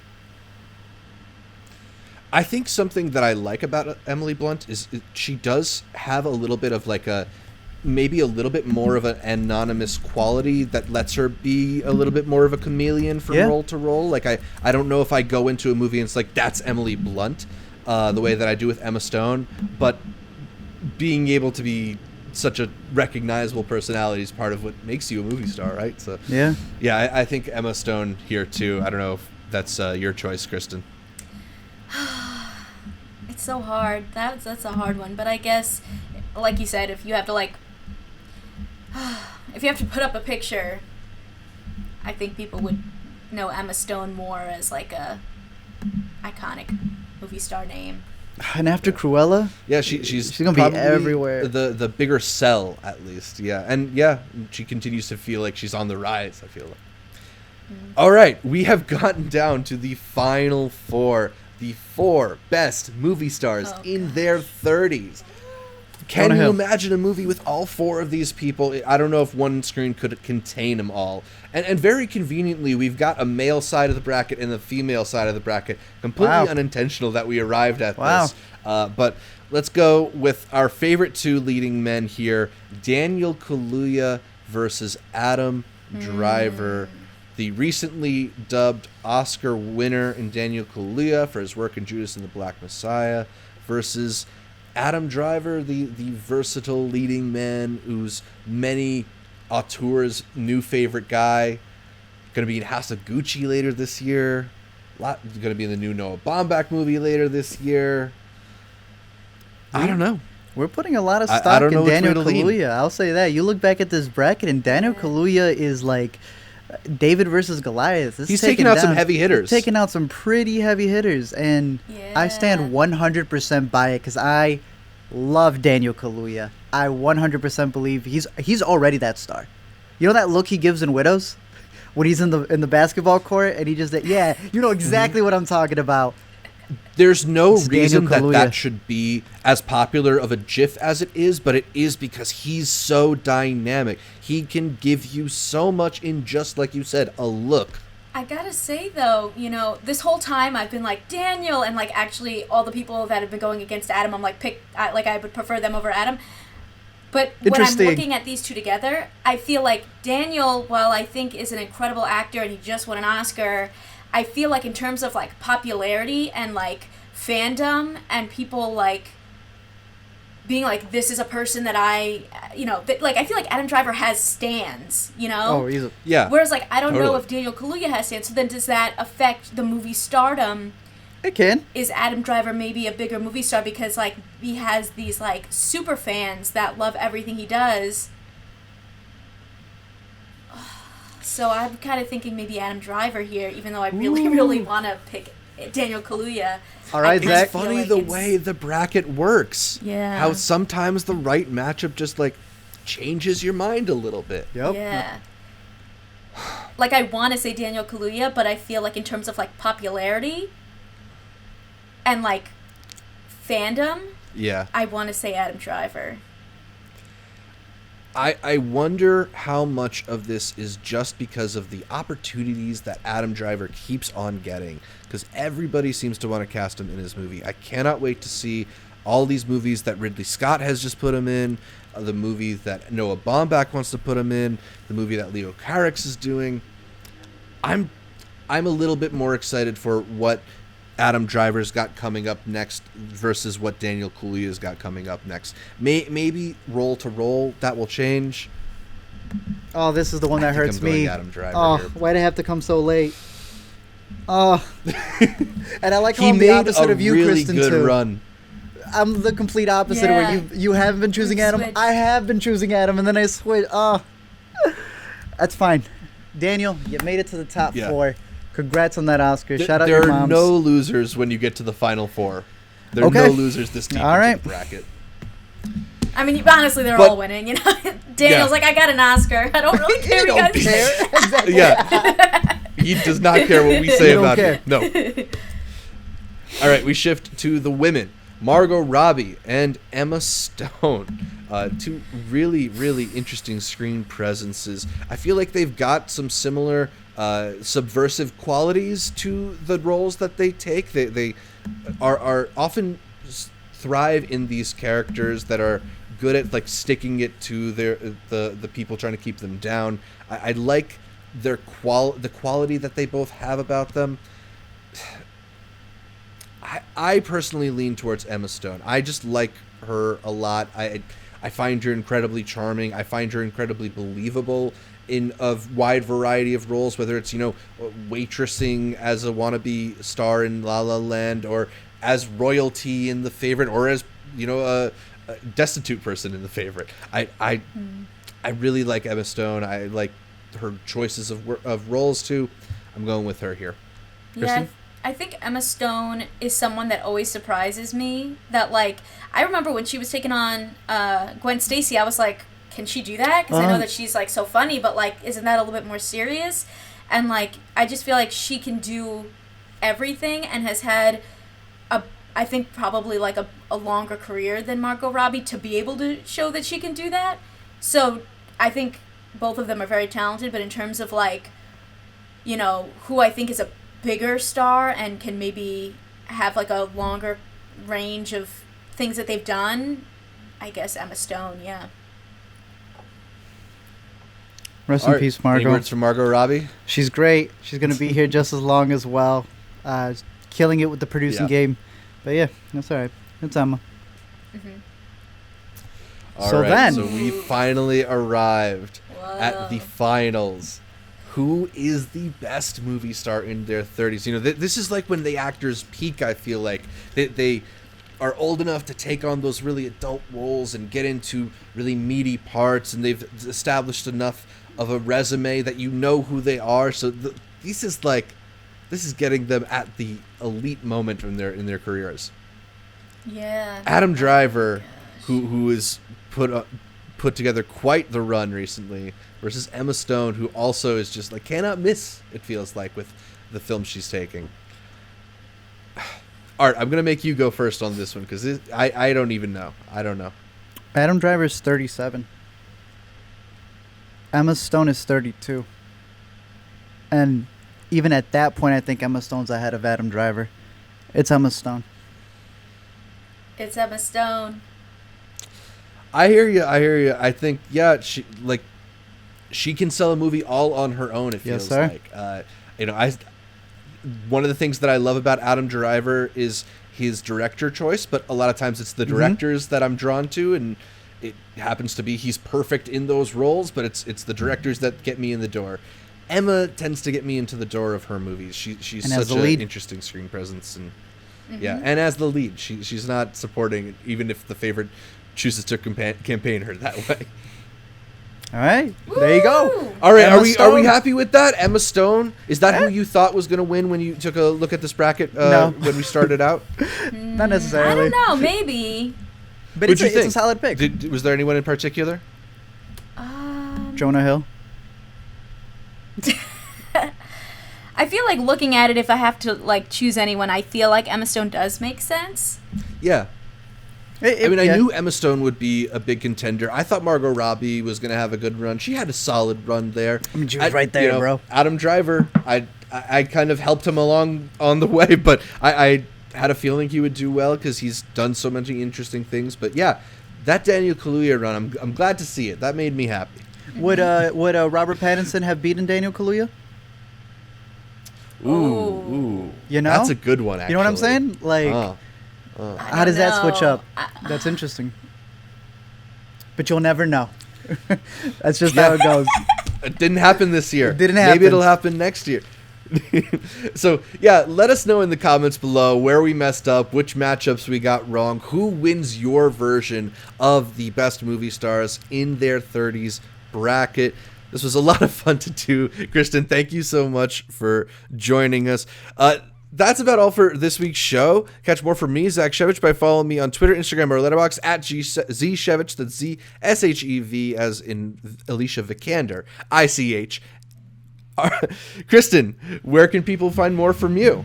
Yeah, you can find me on YouTube, Twitter, Facebook at Kmaldo, KYMALDO, at a 1 at the end. I'm on Instagram, and I'm just constantly making YouTube videos talking about movies and TV. So come check it out. Yeah, reviewing all the latest stuff. So lots of stuff to keep. If you're watching all the new stuff, head over to Kristen's channel, and I'm sure she's got. Because she's watching more than you are. Bet. I'm trying. It's hard to keep Thanks up. again for joining us for this one. It was a lot of fun. Appreciate it. Art, so fun. Where can people find more from you? You can find me binging all of Daniel Kaluuya's work over on Letterboxd and Twitter and YouTube at LME Explain. You can catch me every week here on the Intercut Podcast. You can listen to every episode of the Intercut Podcast on iTunes, SoundCloud, Spotify, or your favorite podcatcher. I like Overcast. And then make sure you subscribe not just to the audio feed, but the video feed as well on youtube.com/intercutpod, where you can catch our bright, smiling faces as we run through the latest in entertainment. Find new episodes of Intercut every Monday. Please leave us a comment, like the video, consider heading over to iTunes to give us a 5-star review. Shout out to our listeners in Thailand for putting us on the TV and film podcast charts out there. Like our Facebook, Instagram, and Twitter pages. All of them are at IntercutPod, and also support the show through patreon.com/IntercutPod. Get updates throughout the week from me, Art, Kristen, and all our guests by following us on social media. Thanks again for tuning in, and until next time, the 30s are the new 20s. Preach.